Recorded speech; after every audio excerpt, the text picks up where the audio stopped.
Good afternoon.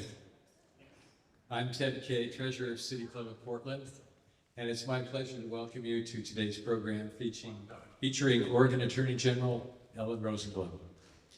Before we begin, I'll ask everyone here, out of respect for your colleagues, to silence your cell phones, please. For more than 100 years, City Club of Portland has hosted public forums, debates, and research to help Portlanders make informed decisions around elections and public policy. City Club is committed to providing space for people to gather and engage in civic dialogue. Members make City Club run by providing ideas, leading conversations, doing research, and creating our City Club community. To volunteer for our program committee, our research board or studies, or an issues committee, please become a member today. During our spring membership drive running through June 30th, you'll get 14 months for the price of 12. Visit pdxcityclub.org/membership to join, then let us know how you'd like to engage. Thanks to Kayla Kennett, City Club's communications manager, for her help with the program, and to Sam Metz and Bobby Regan, co-chairs of City Club's program committee, for producing today's program. By the way, please mark your calendars for our final spring event this Friday, June 7th at 5:30 p.m. Join us at PCC's Cascades Moriarty Auditorium for our State of Education program, featuring Oregon's Director of Education, Charlene Williams. Our moderator for that program will be State Representative Hua Huen, and our issues committees will host another event in its It Takes a Village series with law enforcement leaders on June 26. You can register for upcoming City Club events at our website. That's pdxcityclub.org.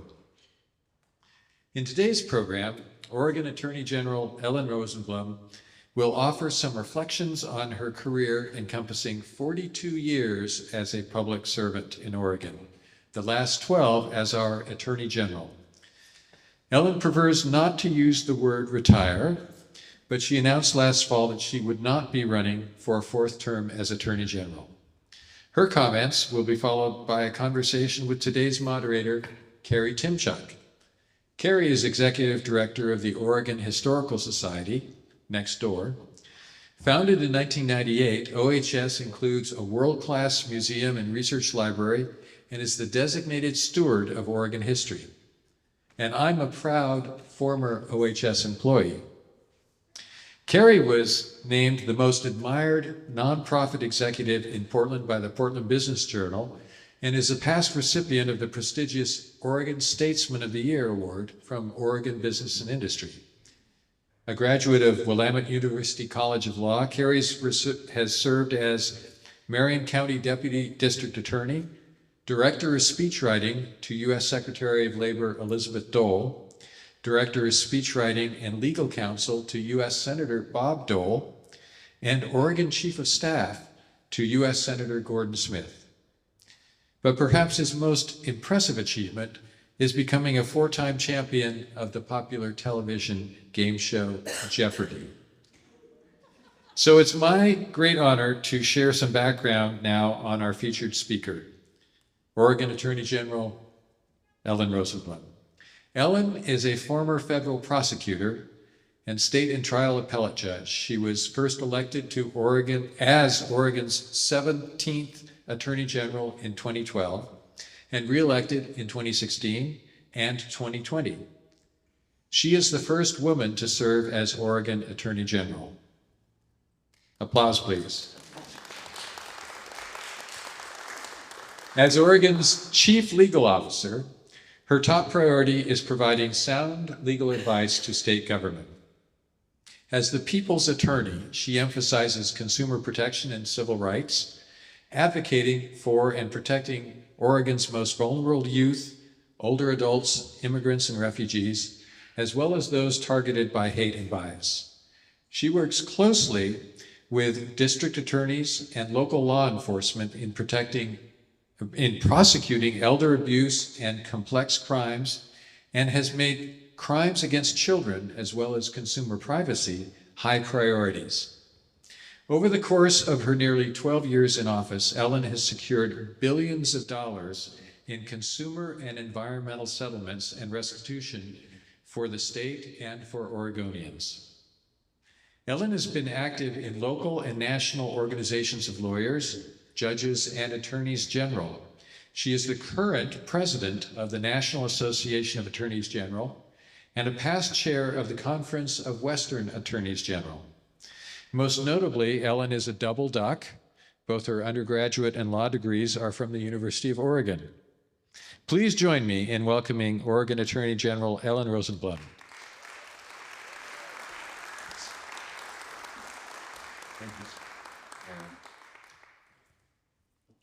Thank you so much, Ted, for that kind introduction. And thank you all for being here this evening, and in particular, of course, to the City Club and the organizers of this event. It's a real honor to be at the City Club. I've been a member for a long time, and I still recall the very good debate you arranged between me and my first opponent in my initial race for Attorney General at the end of April in 2012. Dwight Holton and I had several debates that spring, and I think he would agree that your members asked the most thoughtful and helpful questions of all of them. But here's the perhaps surprising part. I hadn't even planned to run for Attorney General, or any political office for that matter.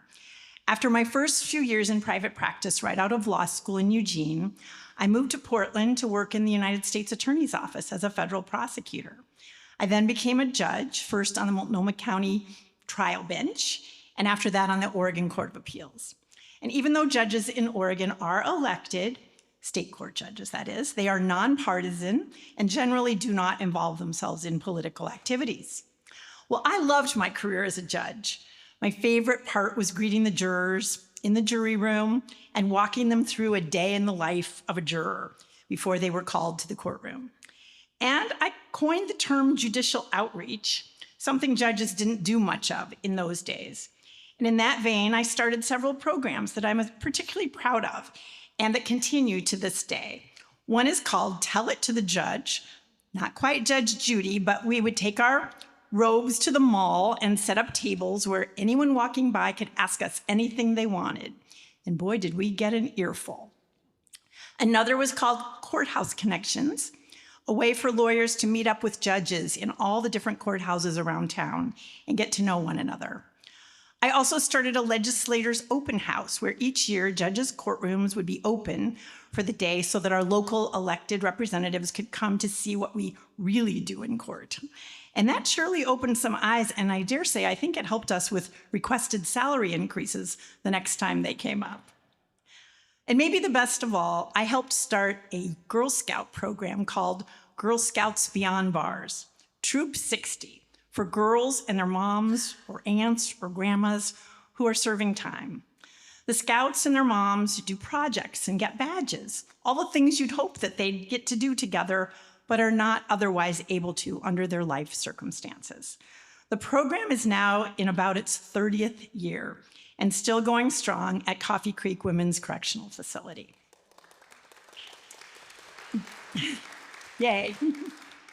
And they always need volunteers, by the way. So in 2011, I left the bench after 22 years, feeling an urge to be freer to speak my mind on issues I cared about. You know, judges can't really do that. So I describe myself now, and have for the last 12 years, as an uncaged bird.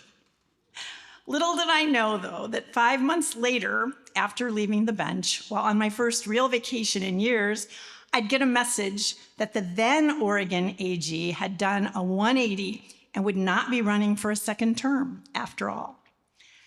At that point, I had one of those realizations that writers sometimes call epiphanies. I could and should run for this office. From my professional experiences and my many bar activities, I knew the job as well as any outsider. I also knew the state's Department of Justice was suffering at the time from some poor morale, and I felt I could be a positive influence in that regard as well. And finally, though I'd had many wonderful male mentors in my career, I frequently felt fed up by the continuing old boys network that seemed to pervade many Oregon institutions. How could Oregon never have had a woman attorney general? And it was 2011. Well, it turned out because none had ever run from a major party before. The time had come. And with my background and passion for it, I felt that I was more than prepared. What happened after that was truly a whirlwind. I campaigned hard, but never could quite believe that I could win. Yet, in that May's primary, I prevailed by nearly 2-1. And at the end of June, when John Kroger resigned 6 months before the end of his term, I took office. I've always been a little skeptical when politicians say their jobs have been the honor of a lifetime. I now think I know what that means. For what will have been 12 and a half years when my term comes to an end and a new AG takes the oath of office in next January, I have just had an extraordinary experience. By statute, I've been the chief legal officer for our state. And that means, of course, providing legal guidance and advice to all state agencies, boards, and commissions. In tandem with that, I represent the state in all court actions and legal proceedings in which the state of Oregon is a party or has an interest. To do so, I lead a major state agency, the Oregon Department of Justice, with some 1,400 employees, truly marvelous public servants, and a budget of nearly $600 million per biennium. On top of that, I've tried to style myself as the people's attorney, looking out for those who are more vulnerable and less fortunate than the rest of us. In this self-appointed role, I've modeled myself as a sort of mama bear for Oregon. And in this regard, I want to make clear that one of my bedrock beliefs is that when we look out for children and older adults, immigrants and students, victims of crimes, including hate and bias incidents, and consumer fraud, as well as our environment, essentially anyone with less leverage in our society, we make life better for all of us. So there are 2 guiding principles behind pretty much everything I do as your Attorney General. One is to provide the gold standard of legal advice and guidance to our client, the state of Oregon. And 2 is to look after those Oregonians who most need our help. And what, you may ask, has happened during these 12 years? Well, I think of my time in this office as having had 3 distinct periods. And interestingly, they match up with my 3 terms.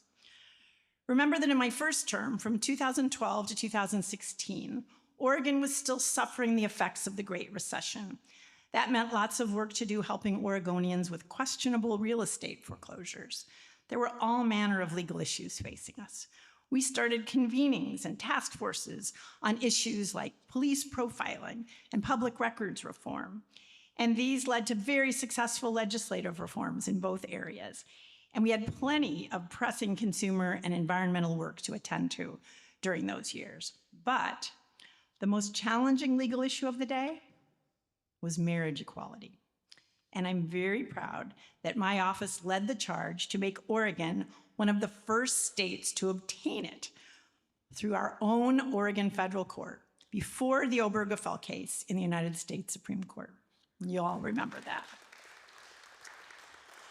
Well, today, in some ways, this seems like ancient history. My grandchildren have never known anything else, and that's as it should be.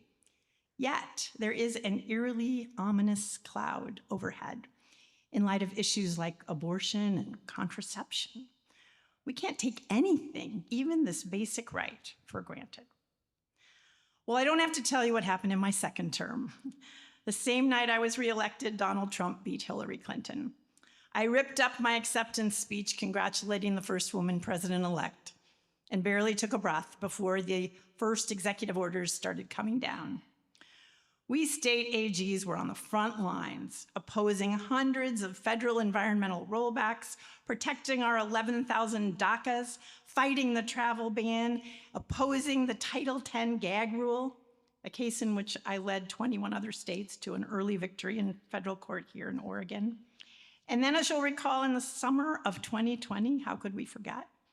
We sued Donald Trump and his plain-clothed federal Homeland Security agents who landed in Portland under the pretense of quelling the mostly peaceful protests, only to provoke and exacerbate the situation by their unconstitutional conduct and their utter incompetence.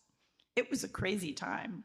In one afternoon, I appeared on CNN, MSNBC, and NPR from my living room, right, on Zoom, because it was the summer of COVID. At the same time, my office provided legal advice on matters of first impression and defended the governor's emergency declarations that saved hundreds, if not thousands, of Oregonians' lives. Over the course of those 4 years, my office joined forces with other AGs around the country and sued Donald Trump no less than 50 times, winning nearly every case. And on top of that, Oregon alone took over 200 environmental actions to try to stem the tide of disruption and rollbacks that were at work. So when I ran for a third term in 2020, and won handily, I was pleased that the outcome of that presidential election would make it possible for me to get back to some of the basics of why I had run in the first place: consumer protection and the environment, and following through on a legislative mandate to get our hate and bias crimes and sanctuary state hotlines up and running. Well, fortunately, despite the shock and tragedy of January 6th, 2021, and all that ensued, state attorneys general have come together on a bipartisan basis during these past 4 years to bring huge resources to our states from the opioid settlements. And we're now all hard at work together, going after tech companies for addicting our youth to social media and others for their anti-competitive conduct. Oregon's allocations alone from the opioid settlements, based on a formula that we reached at a meeting of most of the AGs in Denver, aptly called the Denver formula, are now up to close to $1 billion. That's $1 billion from the various manufacturers, distributors, pharmacies, and consultants that we've sued or settled with, or both. The even better news is that this money is starting to pour into our state and our cities and our counties, with the specific mandate to use it to address the ongoing substance use crisis in our state. So not all big settlements are multi-state in nature, though most are. I'm especially proud of the settlement Oregon alone reached with agri-giant Monsanto in late 2022 for their decades, 9 to be exact, decades of polluting our environment with PCBs, one of unfortunately many of what are known as forever chemicals. This settlement of $698 million is the largest environmental damage recovery settlement in Oregon history, and by far the largest compared to other states that have sued on similar theories. And in more good news related to that, just this past week, I attended and spoke at the governor's bill signing of Senate Bill 1561, the Environmental Restoration Fund. And this is an endowment that will preserve and enhance these settlement funds and pay for restoring our state's environment for our children and theirs and beyond.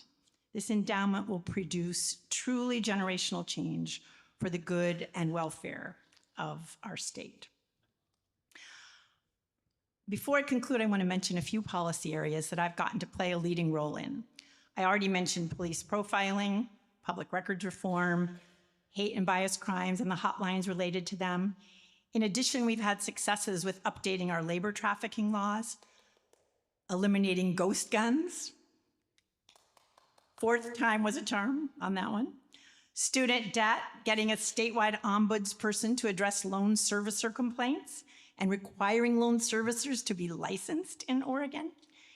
And then perhaps the pièce de résistance, our comprehensive consumer privacy law that is about to go into effect, along with the requirement that data brokers be registered in Oregon for the first time. This consumer privacy law gives consumers the right to know, to access, to transfer, to correct, and to delete their personal data.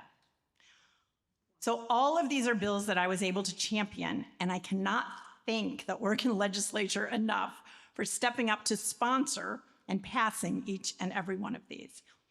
That, combined with our enhanced budget at the Oregon Department of Justice in certain crucial areas, such as adding positions to our Internet Crimes Against Children program and adding additional statewide resource prosecutors in key areas such as elder abuse and animal abuse, has made the past few sessions productive and supportive of our work at the Oregon Department of Justice.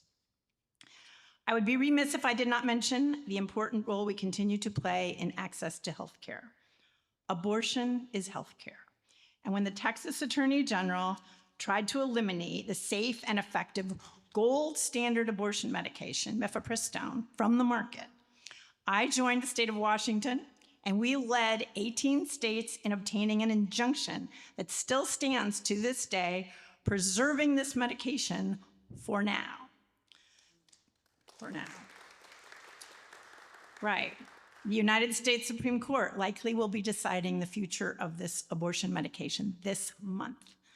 And I'm really glad to be on the right side of this issue. And here's one final matter. Last November, I organized a convening at OHSU on the fentanyl crisis.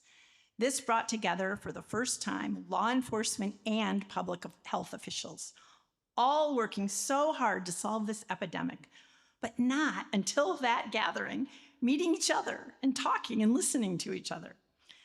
As an example of the value of convenings like this, I was told on a recent visit to tour Fora Health that it was only because the executive director of Fora had met and exchanged contact information at our event with Officer Bear, the bike officer who makes drug arrests every night, but he needs a place to take his arrestees, that he now, the Fora director, now has 6 of those individuals placed at his inpatient facility because of that connection he made at our convening. Now that's progress. And it leads to solutions when knowledge and insights are shared with one another. So while we Oregonians may not be able to solve the problem of interdiction of fentanyl into the United States from China and Mexico, we can address the public health aspects of the crisis and do what we can to mitigate the harm through appropriate medication, treatment, education, and prevention. This is just a sample of the work of my office.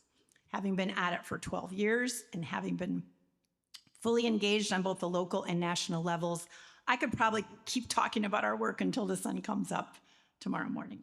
But instead, I'll simply say again, my work as your Attorney General really has been the honor of a lifetime. Occasionally exhausting, sometimes fun, always engaging. But now for my highly anticipated conversation with my friend Kerry Tymchuk. If our environment could be preserved the way Kerry devotes himself to preserving our history, Oregon would be a rich and a cleaner state. Thank you, Kerry, for all you do for us. You are truly a state treasure. And I'm not just saying this because you're about to ask me some hard questions. Thank you all, and I look forward to seeing you all afterwards.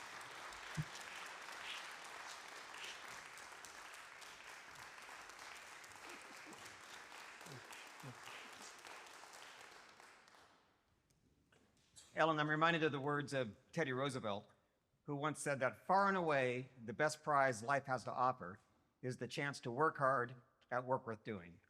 I think it's pretty obvious that in 12 years, you've had the best prize life has to offer. It's clearly a job work worth doing. It's been a really lucky thing for me to get to do. I just feel very grateful to all of you for supporting me in it. And, you know, it kind of, in some ways, fell out of the sky. But it was, it's been good. And I'll always treasure these years. Well, given my work at the Oregon Historical Society, perhaps it's fitting that we begin with your history-making role as the first woman Attorney General in Oregon history. It wasn't until 1985 when Mary Sue Terry in Virginia became the first woman ever elected Attorney General in any state. And I'd say it's 1985. And as we sit here today, 13 of the 50 Attorney Generals are women. More than there's 12 governors, women, 13 attorney generals. Talk about your role and your other work with the women attorney generals across the country as pioneers. Yeah, well, you know, I guess I feel like I've sort of been a pioneer before that too, because I was one of the, you know, in Multnomah County, there were 5 women judges at the time when I became a judge. Now it's by far the majority of judges are women. The Oregon Supreme Court at various times while I've been a lawyer hasn't had any women, and at some points it's had a majority of women. Right now it doesn't, but it does have women. So it's not like anything new to be in a profession or a role that doesn't have enough women, let's face it. But we are making progress. However, I guess there's good and bad news. The good news is that some of the women who I've gotten to serve with as Attorney General have gone on to do some pretty amazing things. One's the current Vice President of the United States. She and I were colleagues initially for a couple of years before she moved on to the Senate, our Vice President Kamala Harris, of course. And then in addition, there's several now who are governors of their states, and there have been several senators as well. Maura Healey is the governor of Massachusetts. Janet Mills is the governor of Maine. We are very close former colleagues and still friends. So, and there will be more. So it's been a joy to get to know these women and to see them move along, but it's also been a little hard to replace them. So we actually don't have as many women as I thought we would as attorneys general right now. But we have a whole initiative called the Women's Initiative, and we don't just tell people it's a good idea to run. We help them run. We actually recruit. We provide through Emerge, which is a wonderful organization that supports women candidates. So we do a lot to try to not just encourage, but to actually help women get elected. And we've had some successes. We need more. But we also have great diversity among state attorneys general. I would say that our racial and ethnic diversity is fantastic. So, I'm not complaining. We have work to do, but I have some fantastic set of colleagues. But on both sides, by the way. I've gotten to be good friends with several of the Republican women AGs, the newest one in Iowa, Brenna Byrd, even the Attorney General of Mississippi. I mean, hard to believe that we could be friends. And share a little bit about your role as president of the National Association of Attorney Generals. And are you able to work in a bipartisan way? Because as we know, there are some pretty far out to the right attorney generals across the country. Sure. Texas, yeah. for example. I mean, there's a few that are just, we're just not going to be connecting. But I've gone out of my way to invite them to our meetings, to moderate panels when I have the opportunity to do that. In fact, we're going to have an event here in Portland, September 5th and 6th, that will be my initiative event. My initiative is America's Youth AGs Looking Out for the Next Generation. How could anybody, no matter what your political persuasion is, object or find that, unsavory in any way? So we're working hard to bring as many, to have a bipartisan event. And every opportunity I have, I reach out. Look, I was a nonpartisan judge for 22 years. I hadn't even stopped to think that I would have to run on a partisan platform as Attorney General. It's just the way we do things.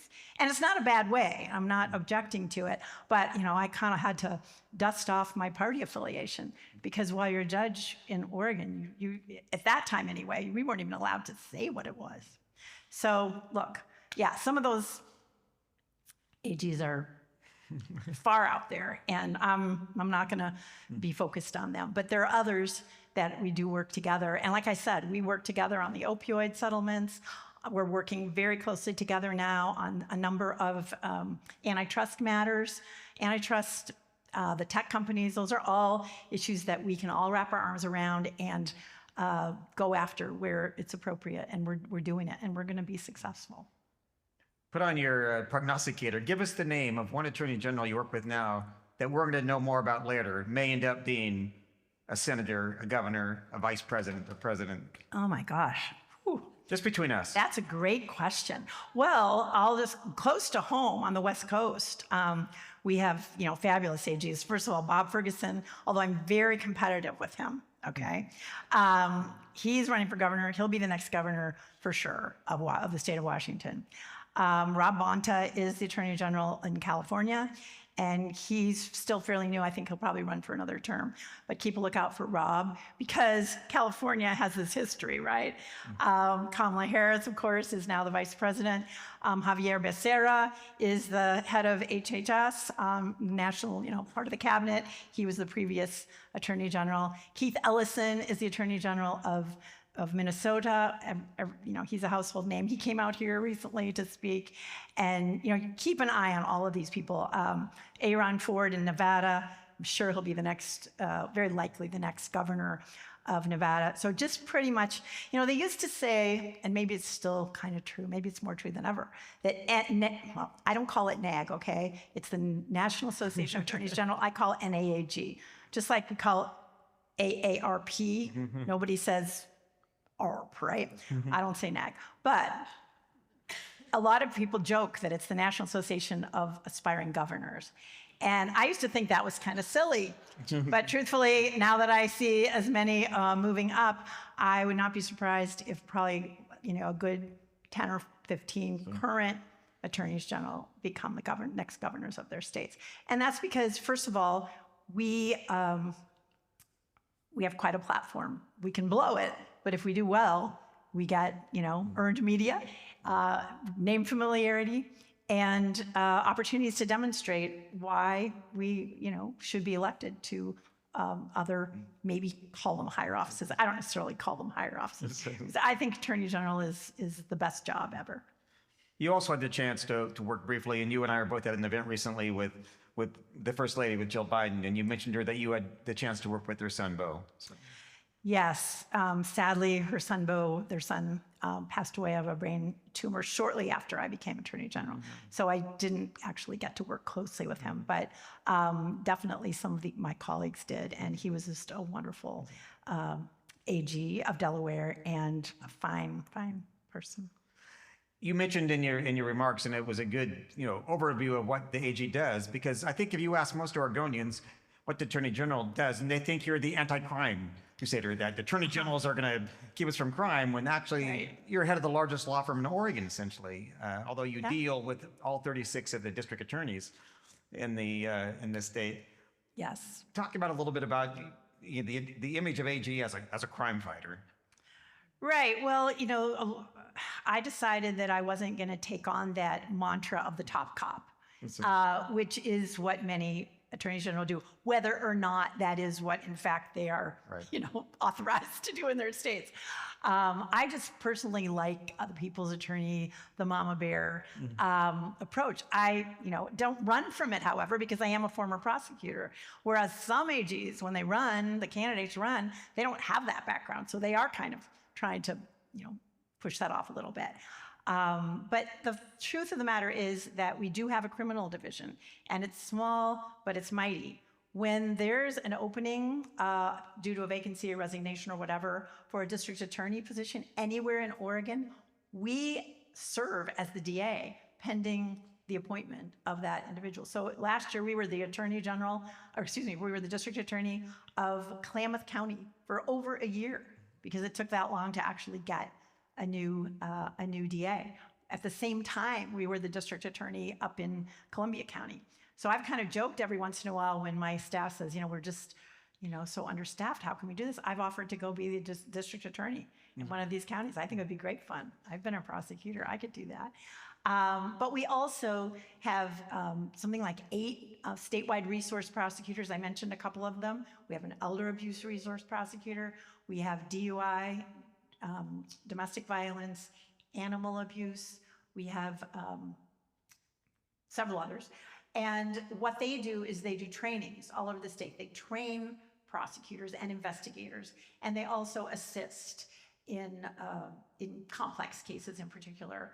And then we have actual assistant attorneys general who go around the state and help anytime we're asked in trials. We might second chair, we might literally take over the case. So we do a lot, but we try not to take too much credit for it, because the DAs are independently elected. We have 36 independently elected.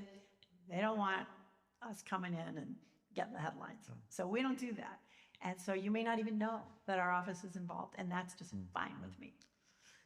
You mentioned it in your remarks. Talk a little bit about the challenge of running Oregon's largest law firm via Zoom during COVID time. How did you go so quick from everybody in the office in Salem and Portland to everybody at home, I assume? Was Justice Department shut down? We were shut down as long as the state was shut down. Right. And that was a long time.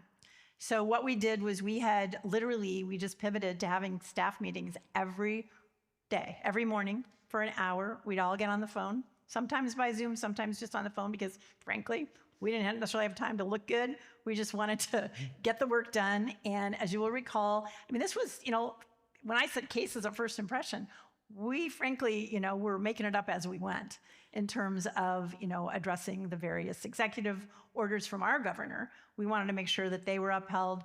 There were just so many issues. So we are the biggest law firm in the state, but we also have 10 divisions. Only one of them is our general counsel, and that's like our law firm, where we have about 100 lawyers who represent the state agencies around around government. And, I would have to say that they were turning to us pretty regularly just to make sure. I mean, it's always the case that the reason that it's important to have good lawyers representing state government is so that when the people go to the state agency, when they go to get a permit or when they go to do whatever they need to the health department, they want to make sure that they're getting correct information and that it is in compliance with the law. That's why our advice is so important. So I would say that our office was pretty attached at the hip to the governor's office throughout COVID. Not to say that, she couldn't do what she wanted to do, but when she asked us for help, we gave it to her, and I think we did a pretty good job. But, we were just like everybody else. And when we went back to the office, we've always maintained a kind of a hybrid status, even to this day. And I would say that there's been some silver linings to that experience, and we are probably more efficient in a lot of ways, and also more aware of the needs of our employees. A lot of whom really appreciate the opportunity to have a hybrid work situation. What's been the biggest surprise about the job? How big the job is. You run for this position, so you're a, quote, politician, right? Even though I never thought of myself as a politician. But there's this whole part of your life that is political that people don't really necessarily see here, like especially what you do at the national level. I also chaired the Democratic Attorney General Association for much of the time that I've been AG, before I moved over to the bipartisan organization. So I would say that the realization that you have this bully pulpit to be able to say anything you want at any time about anything, that whether or not it's within your authority, your 300 statutes that apply to your work, it's just kind of a remarkable thing. And so, the reality of how important this job is, and at the same time, how easy it is to mess it up. So don't. Besides Richard snoring, what kept you up at night? Whenever I have a board of trustees meeting in OHS, I always have a little thing about what's keeping the executive director up at night. What? Right. And I'll see if it matches with what I would predict. What kept the attorney general up at night? Whew. Well, fortunately, I go to bed really late. So once I go to sleep, I'm asleep. Maybe I snore too. But, we're under a microscope, right? I mean, and that's a good thing.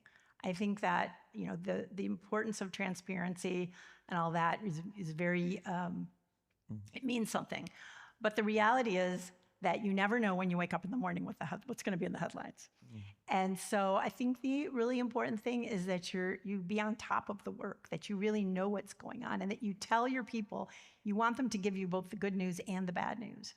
And that's sometimes hard for them. They want to kind of try to keep you at bay to the extent that you don't need to be engaged in a particular matter. And so I would have to say that there have been a few situations where I kind of dreaded waking up to the headlines. But for the most part, I think that you develop a thick skin and you just go with the flow. And, you try to, I never say no comment, okay, to the media.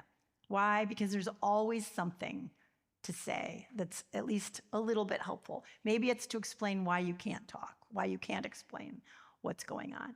I think the idea that, that I have confidentiality privilege with my client is something that's kind of hard sometimes for people to accept.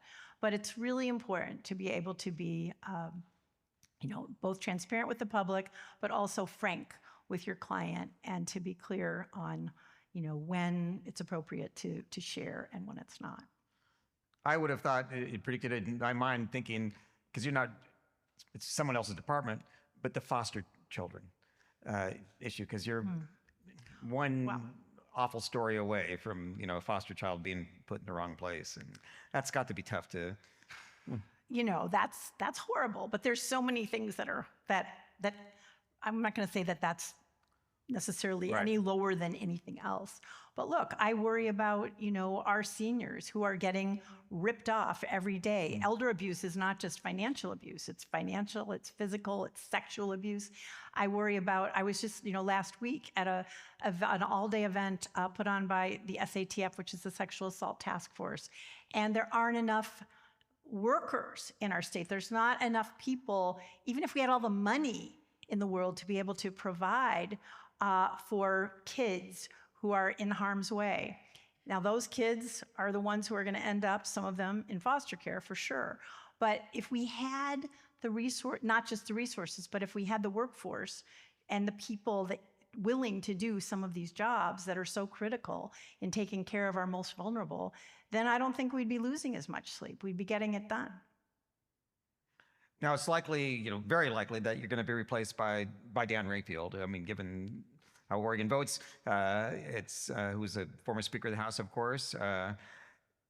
Any worries? I mean, how do you lock in your accomplishments or your priorities to keep them going, and then for the next Attorney General? I don't own this job. I hope I've done a really good job, and I hope that will show, and that will mean that whoever walks into the job, and I'm not going to say that it's going to be Dan Rayfield for sure. There's a candidate on the other side, and I want to be really fair-minded about that, even if I'm doing a fundraiser for Dan tomorrow, which is true. But look, we have an important, elective system. But obviously I have talked to Dan. The other candidate hasn't reached out to me yet. But I'm happy to talk to anybody running for any office to tell them what I think, they ought to keep, and at least hopefully wait, and not, clean house or anything like that. I can't imagine that anybody would do that. And yet I've seen it happen in other AG's offices, and it can be disastrous. So I certainly hope nothing like that will happen, because I feel like I'm leaving things in good shape.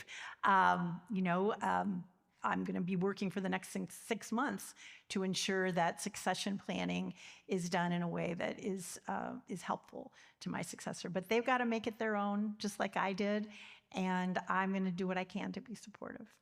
The Justice Department is not political. It's not like often, in the Justice Department in the White House, when a new president comes in, there's a whole bunch of political appointments. There are really very few political appointments in the Justice Department. Most of it is the civil service, essentially. Is that, yeah? Essentially, but there are 10 divisions. There's division heads for each of them. Certainly, the Attorney General should have a role in deciding whether he in this case will keep those same people on. Same with my immediate office. Used to be called the front office. I call it the AG office.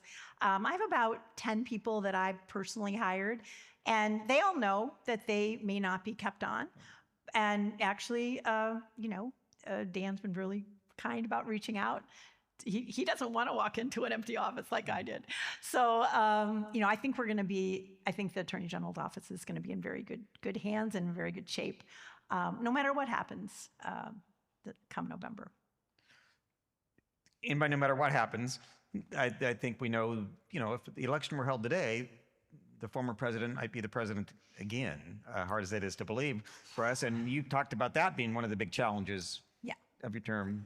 Yeah, well, that is a big challenge right now, as it has been a challenge before. Like I said, I was kind of thinking when I was, when the Biden administration came in, that I would be able to we'd go back to business as usual. Well, there's no such thing, right? And there won't be. No matter what happens in this upcoming election, things are going to be crazy from November, is it 8th to January 20th.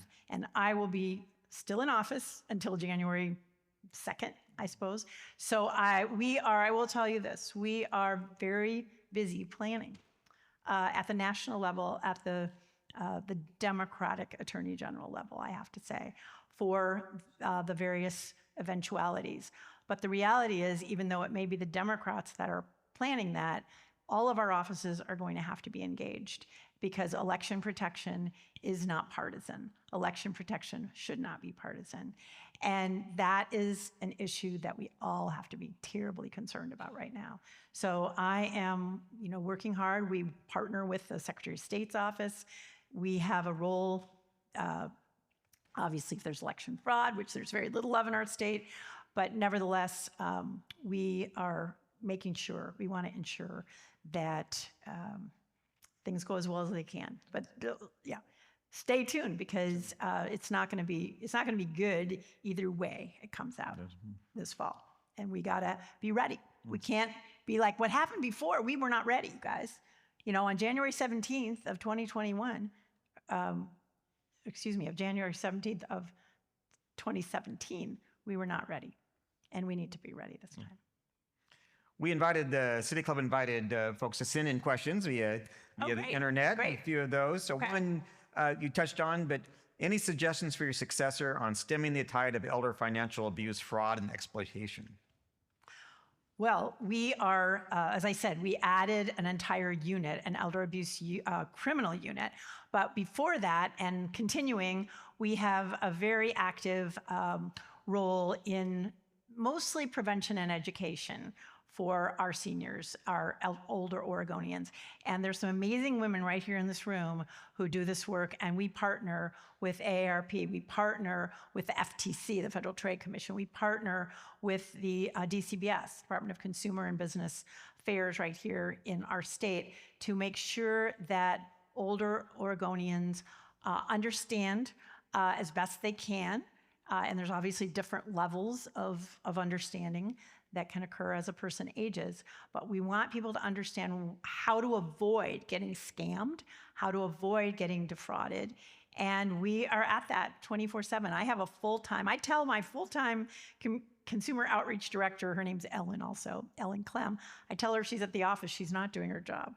She needs to be out there, she needs to be in the community, and that's what we do day in and day out. But truthfully, this is not a problem that is getting solved quickly, and it's getting worse in terms of the losses, in terms of the heartbreak. I mean, you've heard of romance scams and things like that, and sometimes they seem kind of funny almost, the grandparent scam. Well, they're not.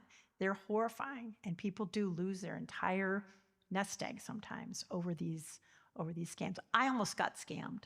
My husband and I, got a text that seemed to be from our bank. And in fact, it was from a fraudster. And, as you can just see how easy it is to get taken by somebody who, seems like they want to help you and finds a way to, look, my husband and I are seniors. So maybe they were, particularly preying on us because we're more gullible. It didn't seem like that to me in hindsight, but who knows?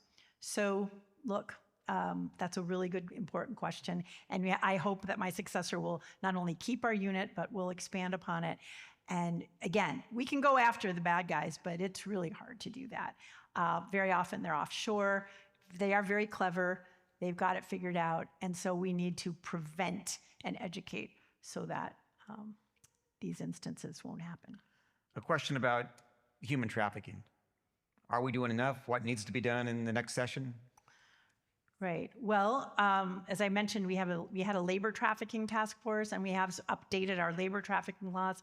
Labor trafficking and human trafficking very much overlap. We have 2 full-time employees at the Oregon Department of Justice in our Crime Victims and Survivors Services Division who are responsible for addressing human trafficking throughout the state, and they've literally set up MDTs, multidisciplinary task forces, teams throughout the state to, again, training and teaching people how to identify trafficking as the first step. Because you would not believe how much trafficking is going on right before our eyes.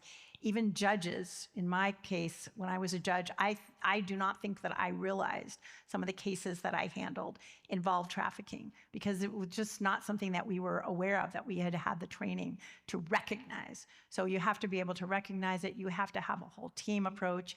And look, why would a young person who's being essentially taken care of by someone who's their trafficker, why would they give that up? Why would they want to report on that person?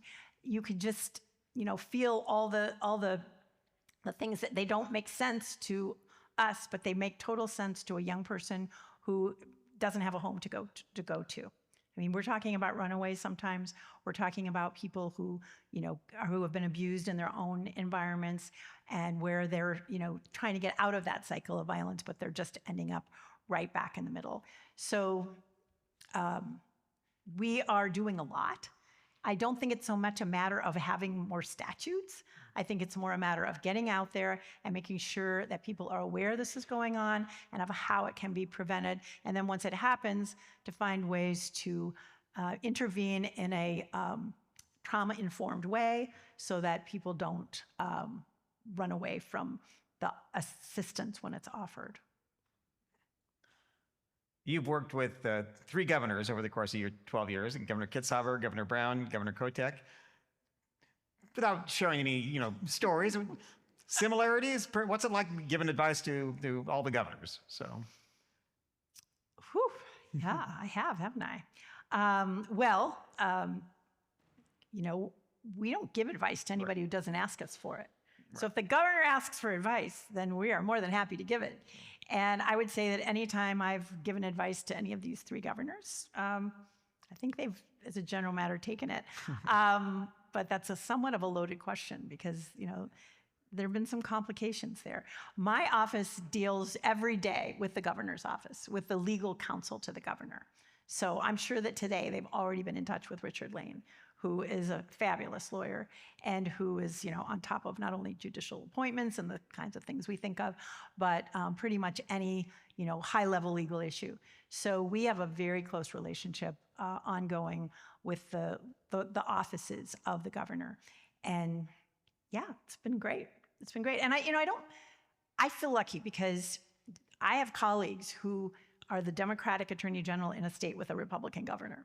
And that has been really challenging. And I'm so impressed with how they've handled it. For example, Maura Healey, who's now the governor of Massachusetts, she was the Attorney General under Governor Baker, I think it was Baker. And they got along great. She used to be she's still a basketball player. She was a professional basketball player. So she challenged him to a basketball, tournament. I can't do that, although I can do one thing, and I did this, not with the governor, but I did this with the previous president of the National Association of Attorneys General. I found out he's a very conservative Republican from Ohio. His name's Dave Yost. And I was like, what could I possibly do to, ingratiate myself with this guy, and how can we, get to know each other? And I discovered that he sings and that he has a band. And I offered to sing a duet with him. And that's what we did. We sang, we've sung 2 duets at our meetings. One of them was that song, Everybody Come Together, Try and Love One Another. That was the first one we did. And then that was my choice. And then more recently, when I took over as president, we did Bridge Over Troubled Waters. And you know what? We're just good buddies now. I think if we have an organ player here, we could get you to sing. So. Well, I don't know, a little scratchy voice today. But anyways, there's always, I just feel fortunate that I have kind of had it easy with the governors, and, with having pretty much a full, plate of Democratic elected, statewide electeds. But that does not mean that we always get along. And sometimes I had to give the bad news that, the advice wasn't exactly what they wanted to hear. And when that happens, hey, take it or leave it. You're the governor. I'm just the messenger. There's a tradition of whenever a new president comes in, the old president leaves them a note on the desk of the Oval Office. What note are you going to leave for the new Attorney General? What 3 pieces of advice, maybe, in a note would you give them? So. Oh my gosh. Okay. Well, certainly have fun.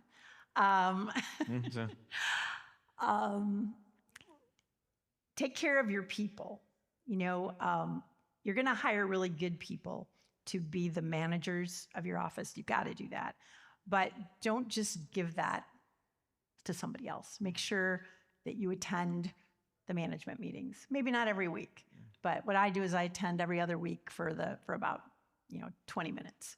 And it's my way of staying in touch with the leadership at my office, and it's been incredibly helpful. And then the other thing is to, whether or not you call yourself the top cop, which I don't think he would do if it's Dan, maybe this other guy would, but look out for the people. Just look out for the people. The most vulnerable are your top priority, but all Oregonians want you to care about them. And I think that that's really important, to be a caring person. And then whatever you do, look, you're a lawyer, we all know that, but nobody really is hiring you because you're a good lawyer. They're hiring you for this job because you're hopefully a good person and you care about them. We talked about your job as Attorney General, but your entire public service career, I don't want to shortchange your time as a judge. And as an appellate court judge, you often had the Justice Department lawyers arguing in front of you, and you were the decision maker. And now your people are arguing in front of somebody else. Was that a interesting experience? Yeah, I avoid going to the appellate courts for that reason, because I used to be on the Court of Appeals, and I've never wanted to mix it up, and I didn't want my people to feel undermined by my, kind of trying to micromanage that work. I have an amazing appellate division, and we handle all the criminal appeals in Oregon, by the way. So if there's a conviction in any county in the state, we then handle the appeal. And then we also handle many civil cases where the state obviously is a party, wherever the state's a party.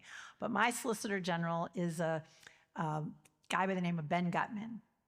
And he's just, and then Paul Smith is my deputy solicitor, and they are incredible.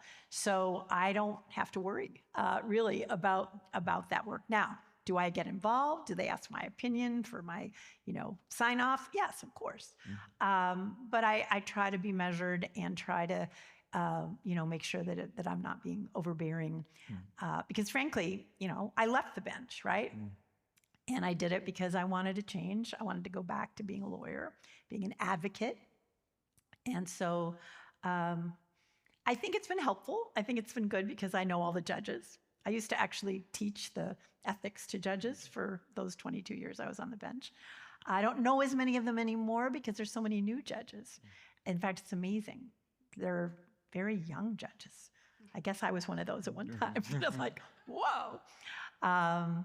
But it's great. The bench and the bar in Oregon is truly unique. We really have a fantastic bench and bar. We get along well. We like each other. We're appropriate about it, obviously, and keep that distance that you need to keep. But it's unlike really any other state that I've ever, learned about. And we're just really fortunate. In one job where you see every corner of a society, American society, Oregon society, the good, the bad, and the ugly, is, I expect, as a trial court judge. Oh, yeah. But it's so much more fun than being an appellate court judge. I loved being a trial court judge because you have a window on the world. You literally are, it's already happened, the incident, the event, but you have the firsthand, witnesses to that event, and you have amazing, mostly, lawyers coming in and presenting the case. The best thing for a judge is when you have great lawyers on both sides. You don't want to be in that situation where there's like a really great lawyer on one side and the other side is, maybe unrepresented, or, you can tell they're kind of flailing around. So that can be really hard on a judge. But I really have enjoyed my entire career. Getting to be a judge in different courts, getting to be a federal prosecutor in the federal system, and of course, getting to do this. It's amazing when you get that law degree. Like, who knew? I knew I wanted to help people, but I never imagined all the opportunities that, the University of Oregon, JD would present. And it's So when people ask me today, you haven't asked me this question, but when people ask me, they should go to law school, I'm like, yes, of course. Of course. Why would you do anything but that? Unless you did really well in math or science. And then, of course, there's some other opportunities. But if, like me, you didn't have that option, of course, you should be a lawyer.